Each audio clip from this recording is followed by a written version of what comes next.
Hi, I'm Jim Barchi, rod designer for the Scott Fly Rod Company, and I'm going to show you our new line of fiberglass rods. The Scott Fly Rod Company has made fiberglass rods longer than any other company. We've been designing and crafting rods out of this material for 40 years and introduced some of the most innovative glass in the 70s the industry had ever seen. We've taken that a step further this year with the new F2 and have redesigned an all-new line of rods. They are among the lightest fiberglass rods ever made, recover very quickly. We're using a highly unidirectional new glass that we had woven along with new epoxy resin that lets us make these rods so much different than your grandfather's glass rod. You know, in Colorado and all over the Rocky Mountain West, a big part of our fishing is small high country creeks for native cutthroat and brook trout. Honestly, why would you choose a graphite rod to go out and catch 6-inch fish when casts are sometimes under 15 or 20 feet? You want a rod that's flexible, lets you feel the cast, lets you feel the fish, and this is the perfect tool for that job. See, that's the fun thing about fiberglass, is it feels a lot like bamboo. It's a lot lighter than bamboo. It's not quite as light as carbon fiber or graphite. But there's just something about it, and it really helps me take it down a notch and search out little streams like this where fishing's just a little bit simpler and more straightforward.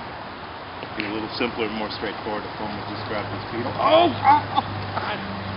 I was talking, he ate it. I knew one would grab it. Just goes to show. It's amazing. Roll casts with this that you don't think are going to make it are just exceptional. Roll casts that you think are going to be great are startling.